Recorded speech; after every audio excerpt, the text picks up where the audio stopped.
You're standing in your kitchen, staring at a jar on the top shelf. It's 5 centimeters out of reach, your arms already trembling from stretching, a chair wobbling under your feet. Your phone is right there on the counter. You could text someone in 3 seconds. You almost do. Instead, you climb higher. Because for some people, balancing on a shaking chair feels safer than saying 5 terrifying words. Hey, can you help me? Some people are not afraid of struggle. They're afraid of being seen needing anything at all. This isn't a video about you should ask for help more. It's good for you. You already know that. This is about why asking for help feels like danger in your body, why your throat closes, your chest tightens, and your brain starts inventing disasters the moment you consider reaching out. And why that's not a personality flaw, but a survival map your nervous system drew a long time ago. Later, we're going to talk about how to rewrite that map without betraying the part of you that learned to survive alone. Because somewhere along the way, dependence stopped meaning being human and started meaning being unsafe. Let's be honest, you don't just struggle to ask for help, you avoid it with religious devotion. You'll carry 12 grocery bags at once and let the plastic carve red lines into your fingers. You'll stay up until 3 a.m. fixing something you could have solved with a 2-minute message. You will wait until your body, your mind, or your life is quietly on fire. And even then, when someone asks, "Why didn't you say anything?" you shrug and say, "It wasn't that bad." When people tell you, "You can always talk to me," it sounds nice in theory. But in practice, you rehearse the message in your head, draft it, delete it, rewrite it, and then talk yourself out of sending it, because suddenly it feels dramatic, too much, inconvenient. How do you ask for help when your entire identity is built on not needing any? You've been the strong one, the responsible one, the one who has it together, for so long that the idea of saying "I can't do this alone" feels like a kind of death. Like you'd be dropping a mask that's been fused to your skin. You don't want to be indebted. You don't want to owe anyone. You don't want to watch the flicker of annoyance on their face, real or imagined, when you finally admit you're not okay. So you preempt the rejection by rejecting yourself first. I'll figure it out.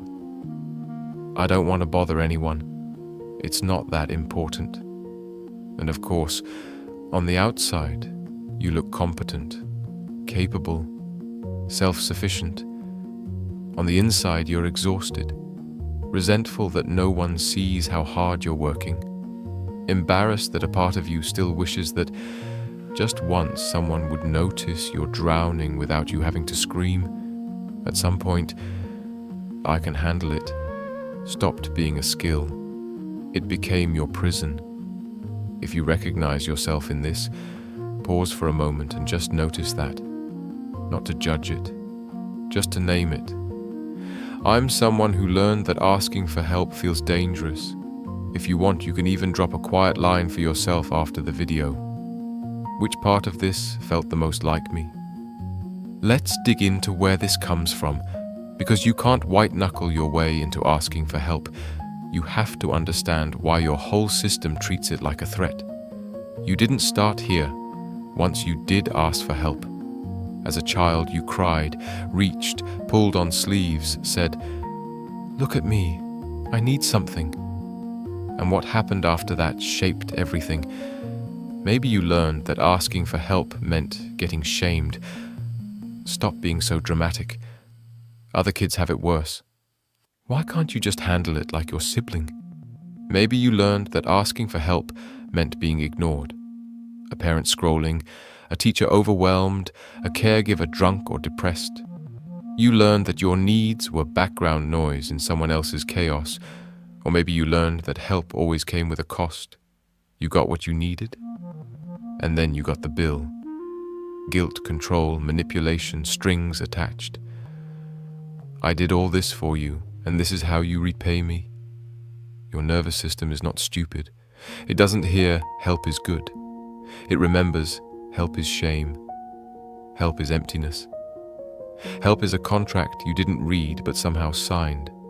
So now, as an adult, your body flinches before your mind can explain why. Your throat closes, your palms sweat. Your mind starts listing all the reasons you shouldn't bother anyone. That's not you being overly sensitive. That's a body that learned, very young, that vulnerability was a liability. Pause here for a second. Notice what happens in your body when you imagine texting someone. Hey, can I talk to you about something? Do you feel a little jolt of panic?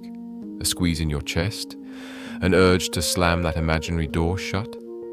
That's not your logical brain. That's your survival brain slamming on the brakes. Over time, you didn't just avoid asking for help. You built an identity around being the one who never needs it. You became the reliable one, the problem solver, the therapist friend, the sibling who just copes. People come to you with their breakdowns at 2 a.m., their crises, their heartbreaks, their mess. You listen. You hold. You offer advice that is gentle and wise and kind, and then you hang up, put your phone down, and go back to your own invisible storm in silence. Because there's an unspoken rule carved into you. I am here for you. You are not here for me. On the surface, it looks like generosity. Underneath, it's a protection strategy. If you're the helper, you never have to risk being the burden. If you're the one holding others up, you never have to watch them step away when you finally lean. There's a bitter irony here. You give to others the very thing you refuse to give yourself. And if this is you, you're not some rare glitch. There are so many of us living like this quietly. People who look sturdy from the outside and walk home feeling like they're held together with tape and silence. You're not weird for living this way. You're part of a whole invisible crowd of strong people who were never taught how to be held. Now we have to zoom out, because if you only see this as a personal failing, you'll just add shame on top of the problem. You didn't invent this allergy to needing others. You were trained into it. We live in cultures that glorify self-reliance and grind. Don't be weak. Handle your own problems. Don't air your dirty laundry. Workplaces reward burnout and call it dedication. Families put one child in the role of the responsible one and quietly let them carry the emotional weight of everyone else. Economies make basic safety feel scarce, so everyone's competing to look like they're not drowning. Even mental health messaging can get twisted into another pressure. Fix yourself. Heal yourself. Be endlessly resilient. If you grew up with parents who were overwhelmed, sick, absent, or emotionally fragile, you might have become the little adult in the room. The one who learned that if you didn't handle it, no one would. That's not being too independent. That's parentification. That's a child drafted into a job they were never supposed to have. Of course, your body hears ask for help as abandon your post. Of course, it feels like letting the whole system collapse. You're not broken. You adapted to a world that taught you, need less, carry more, smile anyway. Here's where it gets even trickier, because you didn't just internalize beliefs. You built rules. Rules like, never ask twice. If they really cared, they'd notice. If I need to say it out loud, it doesn't count. Rules like, if I lean, I'll owe them. If I disappoint them once, they'll disappear. If I show weakness, they'll use it against me later. So you become hyper-polite with your own pain. You soften it, you shrink it, you say, it's not a big deal, but, and then never send the message. In relationships, this means you're often the overgiver. You anticipate needs, fix problems before they form, pick up the emotional crumbs no one else notices, and then you sit with a quiet ache. Why does no one show up for me the way I show up for them? Part of the answer is brutal but honest. They can't read needs you never allow to exist. They can't respond to signals that never leave your body. Another part of the answer is kinder. You were never taught how to show them. You were taught the opposite. Here's the twist. Your brain is not actually afraid of help. It's afraid of what help meant in your story. Rejection, humiliation, debt, loss of control. So whenever a chance for support appears, your mind runs a simulation. It takes your past and plays it over the present moment. They'll say no. They'll pity you. They'll pull away. They'll use it later. And your body reacts not to what's happening now, but to what happened then. That's why the fear feels bigger than the situation. Why asking for a small favor can feel as scary as jumping off a cliff. The same way a powerful story can make a stranger's heartbreak feel like your own, your nervous system replays your old story every time you get close to needing someone. Script research. Gemini. To change anything, you don't just need a pep talk. You need a different story, one your body can believe. So how do you start changing this without ripping up your entire personality? We start small. We start with naming. Instead of, I'm just bad at asking for help, try, I learned that asking for help was dangerous, so my body still reacts like it is. That single sentence shifts you from broken to adapted. It makes space for compassion. You can even write down the old rule that runs your life. Something like, if I need anyone, I'll be abandoned or controlled. Then you write an alternative rule beside it. Not a fantasy, just 1% more generous. For some people, some of the time, it might be safe to need a little. Your brain will roll its eyes. That's okay. You're not trying to convince it with words. You're setting up a new script for the experiences you're about to test. Reparenting comes next. Think of the younger you, who learned to handle everything alone. The kid who hid their tears, who cleaned up the mess, who stayed quiet because everyone else already had too much going on. Picture them standing on that metaphorical wobbling chair, reaching for the jar.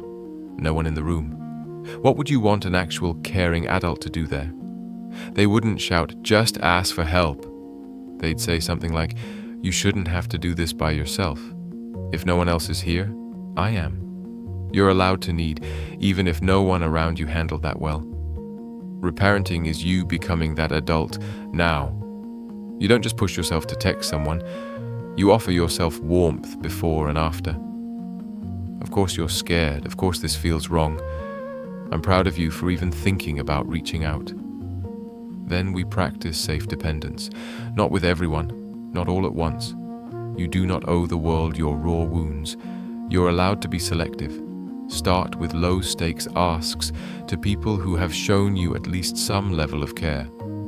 Hey, are you free for a quick call sometime this week? Could you look over this thing I'm working on? Would you mind coming with me to this appointment? You're not announcing your deepest trauma as your first experiment. You're collecting data. What actually happens when I let someone show up for me in a small way? If they respond well, your body gets a new file to store. If they respond poorly, that's painful, but also clarifying. Your fear wasn't wrong about them. And that doesn't mean everyone is like that. You're building a map of who is safe for what, instead of the old rigid map of no one is safe for anything, so I must do everything alone. We also need to talk about relapse, because you will have days where you open up, feel proud for 5 minutes, and then wake up the next day with a vulnerability hangover, replaying every word you said. You'll have weeks where you experiment with asking for small things, and then something big hits and you snap back into old mode. It's fine. I've got it. When that happens, it doesn't mean you failed. It means your nervous system is doing what it always does under stress, defaulting to the oldest, most practiced pattern. Instead of scolding yourself, you can say, of course I went back to what I know when things got scary. The fact that I've ever asked for help at all is already a miracle compared to where I started. Then, when the storm passes, you can do something small again. Send one honest text. Admit one tiny thing before it becomes gigantic. Think of it like strength training. You don't go from lifting nothing to holding the whole world. You pick up a little more with a little more support over time. If you know this pattern is deeply rooted, consider professional support too. A therapist, counselor, or group where the entire point is to practice being held. It's not a sign that you're worse off than you thought. It's a sign that you're finally willing to let someone stand under the weight with you. And if this is the kind of video you know you'll need to revisit, the kind you'll want on the days you're hovering over the send button, save it somewhere you can find it again. Like a note you're leaving for your future self who forgets they're allowed to be human. So, come back to that kitchen, the jar on the top shelf, the chair slightly shaking, your fingertips just barely grazing what you need. But this time, something is different. Your phone is still on the counter. Your heart is still racing. Your brain is still whispering all its old lines. Don't be a burden. They'll think you're weak. You should be able to handle this. And there you are, older now, watching yourself balance on that wobbling chair. You walk into the scene, not as a savior who grabs the jar for you, but as the version of you who knows another path exists. You put a hand on the chair and steady it. You look at yourself and say softly, "You don't have to do this like this anymore. We can try something different." The younger you hesitates, then steps down. You pick up the phone together. You type, "Hey, are you around? I could use a bit of help." And this time, your finger actually presses send. If you want more spaces that make that tiny act of courage feel a little less impossible, you can subscribe. But what really matters is that you start subscribing to the idea that your life doesn't have to be a solo emergency you manage in silence, from silently carrying the weight to allowing someone to share the load, from being the unshakable strong one to being a real, breathing human with needs, from balancing on a wobbling chair to learning slowly that you're allowed to stand on solid ground with other people.